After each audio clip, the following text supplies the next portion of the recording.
Super. അസ്സലാമു അലൈക്കും. കറുത്ത പഴം ഉണ്ടെങ്കിലേ ഇനി ആരും അത് വലിച്ചെറിയണ്ട. ദാ കറുത്ത പഴം വെച്ചിട്ട് ഇന്ന് നമ്മൾ നല്ലൊരു അടിപൊളി പലഹാരമാണ് കേട്ടോ ചെയ്യാൻ പോണത്. ഒരു തുള്ളി എണ്ണ പോലും ഈ ഒരു പലഹാരത്തിനായിട്ട് വേണ്ട, എന്നാലോ കഴിക്കാനായിട്ട് നല്ല ടേസ്റ്റാണ് കേട്ടോ. കണ്ടല്ലോ, അതിൻ്റെ ഉൾഭാഗമൊക്കെ നല്ല ഫില്ലിങ്ങോടൊക്കെ കൂടിയിട്ടാണ് ഇത് നമ്മൾ ഉണ്ടാക്കാൻ പോണത്. അപ്പോൾ അതാ ഞാൻ കുറച്ച് പഴം കൊടുന്ന് വെച്ചിട്ടുണ്ട്. ചെറിയ പഴം ഇതിൻ്റെ പേരിലാട്ടോ 5 എടുത്തിട്ടുള്ളത്. അപ്പോൾ അത്യാവശ്യം 2 വലിയ പഴമാണെങ്കിൽ, നേന്ത്രപ്പഴമാണെങ്കിൽ അത് മാത്രം മതി. അപ്പോൾ അതാ ഇതുപോലെ പഴുത്ത കറുത്ത തൊലിയൊക്കെ നമുക്ക് കഴിക്കാനായിട്ട് മടിയാണ് അല്ലേ, വേറൊരു സ്മെല്ലും ചുവയും ഒക്കെ വരും. അപ്പോൾ അതാ ഇതുപോലെ ഒന്ന് ഉണ്ടാക്കി എടുത്ത് നോക്കട്ടോ. ഞാനിതാ പഴത്തിൻ്റെ 2 സൈഡും കട്ട് ചെയ്തിട്ട് ഇതാ ഓരോ പഴം 2 ഈച്ച കഷ്ണങ്ങളാക്കിയിട്ട് ഒന്ന് മാറ്റി വെച്ചിട്ടുണ്ട്. ഇത് നമുക്കൊന്ന് സ്റ്റീം ചെയ്തെടുക്കണം കേട്ടോ, നല്ല രീതിയിൽ തന്നെ ഒന്ന് പുഴുങ്ങിയെടുക്കണം. അപ്പോൾ ഇതുപോലെ നല്ല പഴുത്ത പഴമൊക്കെ ഉണ്ടെങ്കിൽ അത് വെച്ച് ചെയ്യുമ്പോൾ നല്ല ടേസ്റ്റാണ് കേട്ടോ ഈ ഒരു പലഹാരത്തിന്. അപ്പോൾ അതിൻ്റെ തൊലി മാത്രമേ കറുത്തിട്ടുള്ളൂ കേട്ടോ, ഉൾഭാഗമൊക്കെ നല്ല ക്ലീനാണ്. അപ്പോൾ അതാ ഞാനൊന്ന് പുഴുങ്ങാനായിട്ട് വെച്ചിട്ടുണ്ട്. നല്ല രീതിയിൽ തന്നെ ആവിയൊക്കെ കയറി ഉഷാറായിട്ട് കിട്ടിയിട്ടുണ്ട് കേട്ടോ. ഇനി നമുക്കിത് വേറൊരു പാത്രത്തിലോട്ടൊന്ന് മാറ്റി കൊടുക്കാം. അപ്പോൾ നമ്മുടെ വീഡിയോ ഇങ്ങനെ കാണുന്നതിൻ്റെ ഇടയ്ക്ക് ഇഷ്ടമാവുക എന്നുണ്ടെങ്കിൽ എല്ലാവരും നമ്മുടെ വീഡിയോക്ക് ഒരു ലൈക്കൊക്കെ തരും കേട്ടോ. അപ്പോൾ വീഡിയോ ഒക്കെ കണ്ടു കഴിഞ്ഞിട്ട് നിങ്ങൾക്ക് ഉപകാരമാണെങ്കിൽ നിങ്ങൾ എന്ത് ചെയ്യുക, നമ്മുടെ ഫാമിലിക്കും ഫ്രണ്ട്സിനും ഒക്കെ ഈ ഒരു വീഡിയോ ഒന്ന് ഷെയർ ചെയ്ത് കൊടുക്കുകയും. അപ്പോൾ ചില സമയങ്ങളിലൊക്കെ നമ്മൾ പഴമൊക്കെ കൊണ്ടുവന്നിട്ട് ചീത്തയാവുന്നൊക്കെ എഴുതിയിട്ട് ഫ്രിഡ്ജിലൊക്കെ വെക്കും. പിന്നെ അതെടുത്ത് നോക്കുമ്പോൾ അതിൻ്റെ പുറമേയുള്ള തൊലി ഫുള്ള് കറുപ്പായിരിക്കും അല്ലേ, പക്ഷെ ഉൾഭാഗത്ത് യാതൊരു കുഴപ്പമൊന്നും പറ്റിയിട്ടുണ്ടാവില്ല. അപ്പോൾ നിങ്ങൾ ഇതുപോലെ ചെയ്തെടുത്താൽ മതി കേട്ടോ. കുട്ടികൾക്കും മുതിർന്നവർക്കും എല്ലാവർക്കും ഒരുപോലെ ഇഷ്ടമാവും ഈ ഒരു പലഹാരം. അപ്പോൾ ഞാനിതാ പഴത്തിൻ്റെ തൊലി മുഴുവനായിട്ടൊന്ന് മാറ്റി കൊടുക്കുകയാണ്. അപ്പോൾ 2 പഴം എടുത്താൽ മതി കേട്ടോ. അത്യാവശ്യം വലിയ രീതിയിൽ തന്നെ നമുക്ക് ഈ ഒരു പലഹാരം ഉണ്ടാക്കിയെടുക്കാം. അപ്പോൾ എനിക്കിവിടെ കിട്ടിയിട്ടുള്ളത് ചെറിയ ചെറിയ പഴമാണ്. അപ്പോൾ ഈ ഒരു പഴവും നമ്മുടെയൊക്കെ ഈ റോഡ് സൈഡിലായതുകൊണ്ട് തന്നെ ഈ ചെറിയ ഗുഡ്സ് പോലെയുള്ള വണ്ടികളിലൊക്കെ 100 കിലോ 100 കിലോ എന്നല്ല, 4 കിലോ 100, 5 കിലോ 100 എന്നൊക്കെ പറയുമ്പോൾ അങ്ങനെ വാങ്ങിയതാണ് കേട്ടോ. പക്ഷെ ചെറിയ പഴമായിരിക്കും, എന്നാലും നമുക്കതുകൊണ്ട് പഴംപൊരിയും പലഹാരങ്ങളൊക്കെ ഉണ്ടാക്കിയെടുക്കാം. പിന്നെ അത് ഒന്നായിട്ട് അങ്ങ് പഴുക്കും, പിന്നെ ഫ്രിഡ്ജിൽ വെക്കും. പിന്നെ ഇതായിരിക്കും കേട്ടോ അതിൻ്റെ കളറ്, അതാണ്. അപ്പോൾ ഇങ്ങനെയൊക്കെ പെട്ടുപോയി നിൽക്കുന്നവരൊക്കെ ഉണ്ടാവും. അപ്പോൾ അവരൊക്കെ ഇതുപോലെ ഒന്ന് ചെയ്ത് നോക്കട്ടോ. അപ്പോൾ ഞാനിതാ 2 പഴം എന്നാട്ടോ ഞാൻ പറയാൻ പോണത്. 2 പഴത്തേക്കുള്ള ബാക്കി കാര്യങ്ങളൊക്കെയാണ് നമ്മൾ ചെയ്യണത്. 2 പഴത്തിലോട്ട് ഇതാ നേരെ നമ്മൾ 1/2 കപ്പ് അരിപ്പൊടി ആദ്യം ചേർത്ത് കൊടുത്ത് നോക്കുക. ആവശ്യത്തിനുള്ള ഉപ്പും കുറച്ച് ഏലക്കയും പഞ്ചസാരയും പൊടിച്ചതാട്ടോ ഈ ഒരു സമയത്ത് ചേർക്കുന്ന. എല്ലാം കൂടി കൈ വെച്ചിട്ട് നല്ല രീതിയിൽ തന്നെ ഒന്ന് മിക്സാക്കി എടുക്കുക. അപ്പോൾ 2 പഴത്തിൻ്റെ ആ ഒരു ക്വാണ്ടിറ്റിയിലാണ് കേട്ടോ നമ്മൾ എടുത്തിട്ടുള്ളത്. അപ്പോൾ എല്ലാം കൂടി മിക്സാക്കി നോക്കുമ്പോൾ ടൈറ്റ് ആയിരിക്കും, ടൈറ്റല്ല, നല്ല ലൂസായിട്ടായിരിക്കും കേട്ടോ തോന്നുക. അപ്പോൾ നമുക്ക് കുറച്ചുകൂടി അരിപ്പൊടി ഇതിലോട്ട് ചേർത്ത് കൊടുക്കാം. രണ്ടും നല്ല രീതിയിൽ തന്നെ മിക്സാക്കി എടുക്കുക കേട്ടോ. ഒരിക്കലും പഴങ്ങൾ മിക്സിൻ്റെ ജാറിലിട്ടിട്ട് പേസ്റ്റാക്കി അടിച്ചെടുക്കരുത്. ഒരു ഫോർക്കോ സ്പൂണൊക്കെ വെച്ചിട്ട് ഇതുപോലെ ഒന്ന് പ്രസ് ചെയ്ത് കൊടുത്താൽ മതി കേട്ടോ. നല്ല പഴുത്ത പഴക്കയാണെങ്കിൽ പെട്ടെന്ന് തന്നെ ഇതുപോലെ ആയി കിട്ടിക്കോളും. അപ്പോൾ ഞാനിവിടെ 1/2 കപ്പ് പൊടി കൂടി ഇട്ട് കൊടുത്തിട്ട് ഇതാ ഇളക്കിയെടുക്കുകയാണ്. അപ്പോൾ 2 പഴത്തിന് നമുക്കിവിടെ ഏകദേശം 1 കപ്പ് വറുത്ത അരിപ്പൊടിയാണ് കേട്ടോ വേണ്ടത്, നമ്മൾ പുട്ടിനും പത്തിരിക്കൊക്കെ എടുക്കുന്ന. ഇതിലോട്ട് പിന്നെ ഞാൻ കുറച്ച് നെയ്യ് കൂടി ചേർത്ത് കൊടുക്കുകയാണ്. നെയ്യും കൂടി ചേർക്കുമ്പോൾ ഈ ഒരു പലഹാരം കഴിക്കാനായിട്ട് നല്ല രുചിയാണ് കേട്ടോ. എല്ലാം കൂടി ഇതാ നല്ല രീതിയിലൊന്ന് മിക്സാക്കി എടുക്കാം. അപ്പോൾ പഴത്തിനും പൊടിക്കൊക്കെ അനുസരിച്ച് ചിലപ്പോൾ അങ്ങോട്ടും ഇങ്ങോട്ടൊക്കെ വേണ്ടി വരും. അപ്പോൾ അതിനാവശ്യത്തിനുള്ള അരിപ്പൊടി ഇട്ട് കൊടുത്തിട്ട് വേണം കേട്ടോ ഇതൊന്ന് ഇതുപോലെ കുഴച്ചെടുക്കാനായിട്ട്. അതുപോലെ ടൈറ്റായിട്ട് നിങ്ങൾ കുഴക്കുന്ന സമയത്ത് ടൈറ്റായിട്ട് മാവ് വരികയാണെങ്കിൽ കുറേശ്ശെ പാലൊന്ന് ചേർത്ത് കൊടുക്കുക കേട്ടോ. എനിക്ക് അതിനകത്തൊന്നും വേണ്ടി വന്നിട്ടില്ല. ഏകദേശം 2 ടീസ്പൂൺ പാലാണ് കേട്ടോ ഞാൻ കുഴച്ച് റെഡിയാക്കി എടുത്തത്. ഇനി നമുക്കത് ആ ഒരു കുഴച്ച മാവ് മാറ്റി വെച്ചിട്ട് ഇതിലേക്കുള്ള ഫില്ലിങ്ങൊക്കെ ഒന്ന് റെഡിയാക്കി എടുക്കാം. അതിന് വേണ്ടിയിട്ടൊരു പാൻ ചൂടാക്കി എടുത്തിട്ട് പാനിലോട്ട് 1 ടീസ്പൂൺ നെയ്യാണ് കേട്ടോ ഒഴിച്ച് കൊടുക്കുന്നത്. അപ്പോൾ നെയ്യിലുണ്ടാക്കുന്നതുകൊണ്ട് തന്നെ നല്ല രുചിയാണ് കേട്ടോ ഈ ഒരു പലഹാരത്തിന്. നല്ലൊരു സ്മെല്ലും ടേസ്റ്റും ഒക്കെയാണ്. ഇതിലോട്ട് കുറച്ച് അണ്ടിപ്പരിപ്പ് നമ്മൾ കേശവനട്ട് ചേർത്ത് കൊടുക്കുകയാണ്. ചെറിയ പീസാക്കി ഇട്ട് കൊടുക്കുക. പിന്നെ കുറച്ച് മുന്തിരി കേട്ടോ, മുന്തിരിയും അണ്ടിപ്പരിപ്പൊക്കെ നമ്മുടെ കയ്യിലുണ്ടെങ്കിൽ നിങ്ങൾ ചേർത്ത് കൊടുക്കുക തന്നെ വേണം. അപ്പോൾ അത് കടിക്കാൻ കിട്ടുമ്പോൾ നല്ല രുചിയാണ്. അപ്പോൾ മുന്തിരിയും അണ്ടിപ്പരിപ്പും ചെറിയ രീതിയിലൊന്നും മുരിഞ്ഞ് വന്ന സമയത്ത് ഇതിലോട്ട് ഞാൻ 1/2 കപ്പ് തേങ്ങ ചിരവിയത് ഇട്ട് കൊടുക്കുകയാണ് കേട്ടോ. തേങ്ങയും കൂടി നമുക്ക് നല്ല രീതിയിൽ തന്നെ ഒന്ന് വറുത്തെടുക്കാം. അപ്പോൾ കാഷ്യനട്ടിന് പകരം ബദാമോ പിസ്ത ഏത് നട്ട്സാണോ നിങ്ങളുടെ കയ്യിലുള്ളത് ആ നട്ട്സൊക്കെ ചേർത്ത് കൊടുത്തിട്ടും ഇത് നമുക്ക് റെഡിയാക്കി എടുക്കാം കേട്ടോ. കുറഞ്ഞ തീയിലിട്ടിട്ട് നമുക്ക് ഈ തേങ്ങയൊക്കെ നല്ല രീതിയിൽ തന്നെ ആ ഒരു വറുത്തൊരു നല്ലൊരു സ്മെല്ല് വരുമല്ലോ, ആ ഒരു സ്മെല്ല് വരുന്ന വരെ ഒന്ന് ഇളക്കി കൊടുക്കാം. ഇതിലോട്ടും ഞാൻ കുറച്ച് ഏലക്ക പൊടിച്ചത് ചേർത്ത് കൊടുത്തിട്ടുണ്ട് കേട്ടോ. എല്ലാം നല്ല രീതിയിൽ തന്നെ ഒന്ന് മിക്സ് ആക്കി എടുക്കാം. ഇനി നമുക്കിതിലോട്ട് ആവശ്യത്തിനുള്ള പഞ്ചസാര ചേർത്ത് കൊടുക്കാം. പഞ്ചസാരയുടെ അളവ് നമ്മുടെ ഇഷ്ടത്തിനനുസരിച്ച് തന്നെ ചേർക്കുക. നമ്മളിവിടെ 1 കപ്പ് അരിപ്പൊടിയും ഏകദേശം ഒരു 4-5 പഴം ചേർത്തിട്ടെങ്കിൽ 2 പഴത്തിൻ്റെ ക്വാണ്ടിറ്റി ഉള്ളൂ. അപ്പോൾ അതിനനുസരിച്ച് ഞാനിവിടെ 1/2 കപ്പ് പഞ്ചസാരയാണ് കേട്ടോ ചേർത്ത് കൊടുത്തത്. നമുക്ക് കറക്റ്റായിട്ടുള്ള മധുരം തന്നെയായിരുന്നു. പിന്നെ നമ്മുടെ ഈ ഒരു തേങ്ങയൊക്കെ ഉണ്ടല്ലോ, അതൊക്കെ ഒന്ന് മുരിഞ്ഞ് വന്നു കേട്ടോ, നല്ലൊരു സ്മെല്ല്. ഈ ഒരു സമയത്ത് നമ്മളിതിലോട്ട് 3 മുട്ട കൂടി ചേർത്ത് കൊടുക്കുക. 3 മുട്ട ഇല്ലെങ്കിൽ 2 എണ്ണം ചേർത്ത് കൊടുത്താലും മതി കേട്ടോ. 3 മുട്ട ആകുമ്പോൾ നമ്മളെ ഫില്ലിങ്ങിൽ ഒരുപാട് നല്ലൊരു ടേസ്റ്റ് ആയിരിക്കും.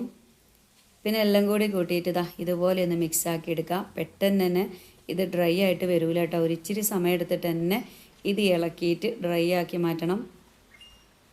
അതിൽ പഞ്ചസാരയും മുട്ടയും ഒക്കെയാണല്ലോ, രണ്ടും ഇങ്ങനെ അലിഞ്ഞ പോലെ നിൽക്കും. പക്ഷെ അതൊന്നും കാര്യമാക്കണ്ട കേട്ടോ. നമ്മൾ കുറഞ്ഞ തീയിലിട്ടിട്ട് ഒന്ന് ഇളക്കി കൊടുക്കാം. കുറച്ച് സമയം കഴിയുമ്പോൾ ഇതുപോലെ ആയിക്കോട്ടെ കേട്ടോ, ഡ്രൈ ആയിട്ട് കിട്ടും. പെട്ടെന്നാവട്ടെ എന്ന് കരുതിയിട്ട് തീ ഒരിക്കലും കൂട്ടി വെക്കണ്ട, കുറഞ്ഞ തീ വെച്ചിട്ട് ചെയ്തെടുത്താൽ മതി കേട്ടോ. അപ്പോൾ നമ്മുടെ ഫില്ലിങ്സ് ഇവിടെ റെഡി ആയിട്ടുണ്ട്. ഒന്ന് നല്ല രീതിയിൽ തന്നെ ഒന്ന് ചൂടാറി വരണം കേട്ടോ. ഇനി നമുക്ക് ഗ്യാസ് ഓഫാക്കിയിട്ട് ഈ ഫില്ലിങ്സൊക്കെ ഒന്ന് ചൂടാറട്ടെ. ആ ഒരു സമയം കൊണ്ട് നമ്മൾ നേരത്തെ കുഴച്ച് വെച്ചിരുന്നത് നല്ല സോഫ്റ്റായിട്ട് വന്നിട്ടുണ്ട്. നമ്മുടെ ആ പഴത്തിൻ്റെ ഒരു ചെറിയ മധുരം ഈ ഒരു മാവിലുണ്ട് കേട്ടോ. ഇനിയിപ്പോൾ നല്ല മധുരം വേണമെന്നുള്ളവർക്ക് ഈ മാവിലോട്ട് 1-2 ടീസ്പൂൺ പഞ്ചസാര കൂടെ നമ്മൾ കുഴച്ചെടുക്കുന്ന സമയത്ത് ചേർത്ത് കൊടുത്താൽ മതി. അപ്പോൾ നമ്മുടെ മാവ് നല്ല സോഫ്റ്റായിട്ട് കിട്ടിയിട്ടുണ്ട്. ഇനി നമുക്കിതൊന്ന് പരത്തിയെടുക്കണം. അതിന് വേണ്ടിയിട്ട് ഞാനിവിടെ വാഴൻ്റെ ഇല എടുത്തു കൊടുത്തിട്ടുണ്ട് കേട്ടോ. അപ്പോൾ വാഴയില വെച്ചിട്ടാണ് ഇത് നമ്മളൊന്ന് കുക്ക് ചെയ്യാൻ പോണത്. അങ്ങനെ ആകുമ്പോൾ തന്നെ ഈ ഒരു പലഹാരത്തിന് നല്ലൊരു സ്മെല്ലുമാണ്, പിന്നെ നല്ലൊരു ടെക്സ്ചറൊക്കെ കിട്ടും കേട്ടോ. അപ്പോൾ ഞാൻ ഈ ഒരു പാത്രത്തിൽ വെച്ചിട്ടാണ് കേട്ടോ അത് സ്റ്റീം ചെയ്യാൻ പോണത്. അപ്പോൾ ആ ഒരു പാത്രത്തിൻ്റെ കണക്കിനനുസരിച്ച് തന്നെ നമ്മുടെ ഇല ഒന്ന് കട്ട് ചെയ്തെടുക്കാം. എന്നിട്ട് കൈ വെച്ചിട്ട് ഇങ്ങനെ പരത്തി കൊടുക്കാം കേട്ടോ. ഓരോ ബോൾസ് നമ്മൾ 2 എണ്ണം ആക്കിയിട്ടാണ് ബോൾസ് മാറ്റി വെച്ചിട്ടുള്ളത്. അപ്പോൾ കൈകൊണ്ട് പരത്താൻ ബുദ്ധിമുട്ടുള്ള ആൾക്കാർ ഇതുപോലെയൊക്കെ ഓയിൽ ഉപയോഗിച്ചിട്ട് പരത്തിയെടുത്താലും മതി. നല്ല സോഫ്റ്റാണ് കേട്ടോ മാവ്. കൈകൊണ്ട് പരത്തിയെടുക്കാനും നല്ല എളുപ്പത്തിൽ തന്നെ കഴിയും. കണ്ടല്ലോ, ചെറിയ രീതിയിൽ ആ പഴത്തിൻ്റെ നാരൊക്കെ ഉണ്ടാവും കേട്ടോ. വേണമെങ്കിൽ നിങ്ങൾക്ക് അതെടുത്ത് ഒഴിവാക്കട്ടോ. അപ്പോൾ അതൊക്കെ നമ്മൾ ഈ പരത്തുന്ന സമയത്ത് അതിലിങ്ങനെ ക്ലിയറായിട്ട് തന്നെ കാണുന്നുണ്ട്. അപ്പോൾ നല്ല രീതിയിലൊന്ന് പരത്തി കൊടുത്തിട്ടുണ്ട് കേട്ടോ, കണ്ടല്ലോ. ഇനി നമ്മുടെ ഫില്ലിങ്സ് ഇതിലോട്ടൊന്ന് വെച്ച് കൊടുക്കണം. അപ്പോൾ 2 ബോൾസും ഒരേ രീതിയിൽ തന്നെ വലുപ്പത്തിൽ തന്നെ മുറിച്ചെടുക്കുക. അതുപോലെ തന്നെ ഒരേ രീതിയിൽ പരത്തിയെടുക്കാനായിട്ടും ശ്രദ്ധിക്കുക കേട്ടോ. അപ്പോഴേ ഇത് നമുക്ക് ഇനി കറക്റ്റായിട്ട് വരുള്ളൂ. ഇതിൻ്റെ സൈഡൊക്കെ ഇങ്ങനെ ചെറുതായിട്ട് അങ്ങോട്ടും ഇങ്ങോട്ടൊക്കെ പോയിട്ടുണ്ടെങ്കിൽ അതൊന്ന് റൗണ്ട് ഷേപ്പിലാക്കി എടുക്കുക. കൈ വെച്ചിട്ട് പതുക്കെ അങ്ങ് തൊട്ട് കൊടുത്താൽ മാത്രം മതി. കുട്ടികളൊക്കെ സ്കൂളിൽ വരുമ്പോൾ ഈ ഒരു സ്നാക്കൊക്കെ ഉണ്ടെങ്കിൽ പറയണ്ട, അവർക്ക് ഒരുപാട് ഇഷ്ടമാവും കേട്ടോ. നിങ്ങളൊന്ന് ചെയ്ത് നോക്കുക. ഇനി നമ്മൾ നേരത്തെ ചൂടാറാനായിട്ട് മാറ്റി വെച്ചിട്ടുള്ള ഫില്ലിങ്സ് മുട്ട, തേങ്ങ, അതേപോലെ തന്നെ പഞ്ചസാര, അണ്ടിപ്പരിപ്പ്, മുന്തിരി കൂട്ട് നല്ല രീതിയിൽ തന്നെ ഇട്ട് കൊടുക്കുക കേട്ടോ. അപ്പോൾ ഈ നടുഭാഗത്തായിട്ട് മാത്രം ഇട്ട് കൊടുക്കരുത്, എല്ലാ സൈഡുക്കും എത്തിക്കിട്ടണം. പതുക്കെ ഒന്ന് പ്രസ് ചെയ്യുക കേട്ടോ. ചെറുതായിട്ട് ഇങ്ങനെ ഒട്ടിപ്പിടിച്ചോളും. ഞാനിവിടെ അത്യാവശ്യം നല്ല രീതിയിൽ തന്നെ ഫില്ലിങ്സ് ഇട്ട് കൊടുക്കുന്നുണ്ട്. അതുപോലെ തന്നെ നമുക്ക് നട്ട്സായിട്ട് ബദാമോ പിസ്തയോ അങ്ങനെയൊക്കെ ചേർത്ത് കൊടുക്കാം കേട്ടോ. ഞാനിവിടെ എപ്പോഴും നമ്മളെയൊക്കെ വീട്ടിൽ എപ്പോഴും ഉണ്ടാവുക കാഷ്യൂനട്ടായിരിക്കും അല്ലേ, അതുകൊണ്ടാണ് ഞാനത് ചേർത്തത്. അപ്പോൾ 3 മുട്ട ഇതിക്ക് കറക്റ്റായിട്ട് തന്നെ വന്നിരുന്നു കേട്ടോ. പിന്നെ ഏകദേശം ഒരു ടേബിൾ സ്പൂണോളം നമ്മുടെ ഫില്ലിങ്സ് ബാക്കിയായിട്ട് വന്നു. പക്ഷേ അതങ്ങനെ കഴിക്കാനായിട്ടും നല്ല ടേസ്റ്റായിരുന്നു. പിന്നെ നമ്മുടെ സനു ഇങ്ങനെ ഇവിടെ ഇങ്ങനെ നോക്കി നിൽക്കുകയാണ് കേട്ടോ. അപ്പോൾ അവന് സ്കൂളിട്ട് വന്നാരേ കേട്ടോ ഞാൻ ഈ ഒരു പലഹാരം ഉണ്ടാക്കിയെടുക്കുന്നത്.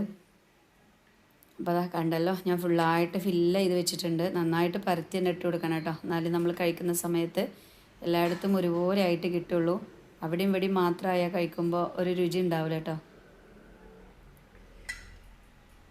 അപ്പോൾ കണ്ടല്ലോ, ഇനി നമുക്ക് ബാക്കിയുള്ള മാവുണ്ടല്ലോ അതും കൂടി ഒന്ന് പരത്തിയിട്ട് ഇതിൻ്റെ മുകളിലായിട്ട് ഒന്ന് ഒട്ടിച്ചു കൊടുക്കാം കേട്ടോ.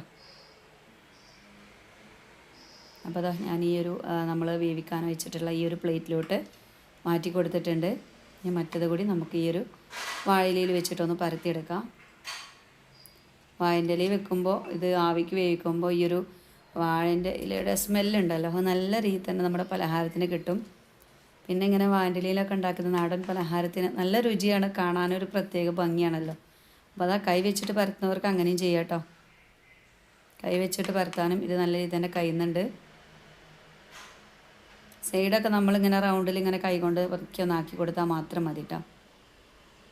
കണ്ടല്ലോ, ഞാൻ കോയിലും കൈയൊക്കെ വെച്ചിട്ട് തന്നെയാണോ ഇത് പരത്തിയെടുത്തിട്ടുള്ളത്. ഇനി ഇത് നമുക്ക് ഇതിൻ്റെ മുകളിലായിട്ട് വെച്ച് കൊടുത്തിട്ട് പതുക്കെ ഒന്ന് പ്രസ് ചെയ്ത് കൊടുക്കാം സൈഡൊക്കെ കേട്ടോ. അപ്പോൾ അതങ്ങ് ഒട്ടിപ്പിടിച്ചോളും. ഇതുപോലെ ഒന്ന് സൈഡൊന്ന് പതുക്കെ അമർത്തി കൊടുക്കാം. അപ്പോൾ അത് ക്ലോസ് ആവും കേട്ടോ. പിന്നെ വേവിച്ചെടുക്കുന്ന സമയത്ത് നല്ലൊരു അടിപൊളി, നല്ല കാണാനൊക്കെ നല്ല ഭംഗിയായിരിക്കും.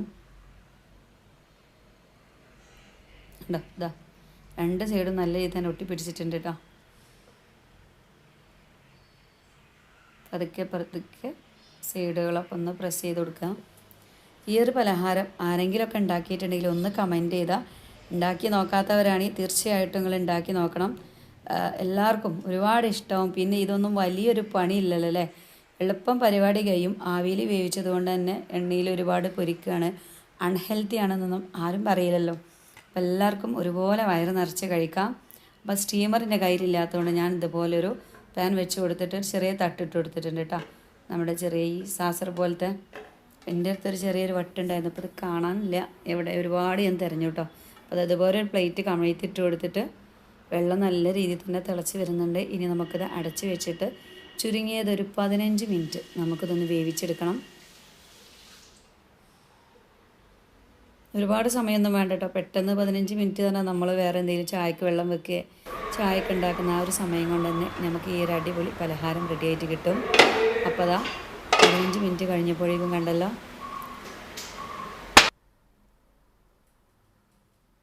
സൂപ്പറായിട്ട് കിട്ടിയിട്ടുണ്ട് കേട്ടോ. ഇവിടെ എന്താ അറിയില്ല, വൈകുന്നേരം ആയപ്പോൾ നല്ല കാറ്റൊക്കെ വരുന്നുണ്ട്. മഴ പെയ്യുമെന്നറിയില്ല, ഭയങ്കര ചൂടാണല്ലോ അല്ലേ, എല്ലായിടത്തും ഭയങ്കര ചൂടാണ്. അപ്പോൾ എന്തായാലും ചൂടായാലും വേണ്ടില്ല, വൈകുന്നേരം ആയാൽ നമുക്കൊരു ചായ നിർബന്ധമാണ്. അപ്പോൾ ചായയുടെ കൂടെയൊക്കെ ഇതുപോലെ ഒരു പീസ് കിട്ടിയാൽ മാത്രം മതി കേട്ടോ, നമുക്ക് വയറ് നിറച്ച് കഴിക്കാം. അപ്പോൾ അതാ രണ്ട് സൈഡും വാഴയുടെ ഇലയൊക്കെ ഒന്ന് മാറ്റി കൊടുക്കുകയാണ്. നല്ല സൂപ്പറായിട്ട് തന്നെ വെന്ത് വന്നിട്ടുണ്ട് കണ്ടല്ലോ. രണ്ട് സൈഡും നല്ല രീതിയിൽ തന്നെ ഒട്ടിപ്പിടിച്ചിട്ടുണ്ട് കേട്ടോ. ഇനി നമുക്കൊന്ന് കട്ട് ചെയ്തെടുത്താൽ മാത്രം മതി. നല്ല സോഫ്റ്റാണ് കേട്ടോ, നമ്മുടെ പഴവും അരിപ്പൊടിയൊക്കെ വെച്ച് ചെയ്തതാണ്. എന്നാൽ നല്ല സോഫ്റ്റായിട്ട് ഞാൻ കട്ട് ചെയ്യുമ്പോൾ തന്നെ കണ്ടാൽ അറിയാൻ പറ്റും, നല്ല സോഫ്റ്റാണ്.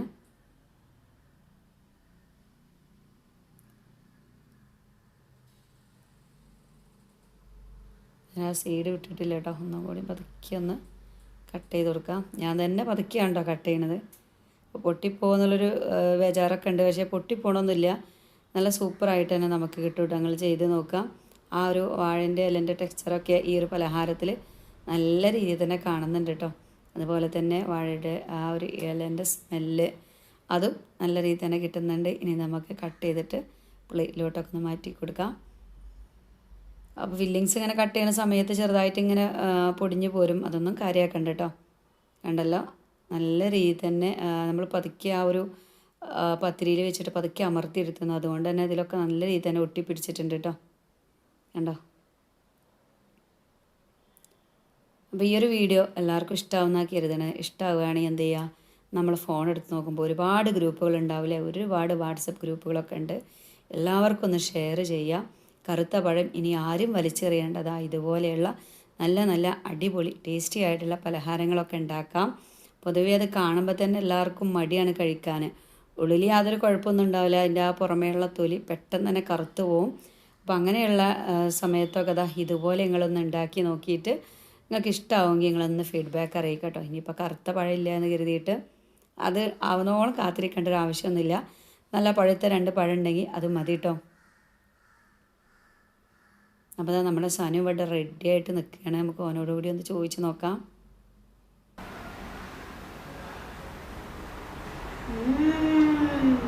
സൂപ്പർ. അപ്പോൾ ഇന്നത്തെ നമ്മുടെ വീഡിയോ ഇത്രയേ ഉള്ളൂ കേട്ടോ. നിങ്ങളെല്ലാവരും നമ്മളൊന്ന് സപ്പോർട്ട് ചെയ്യും. അപ്പോൾ ഇൻഷാ അല്ലാഹ് നാളെ വരാം. എല്ലാവരോടും അസ്സലാമു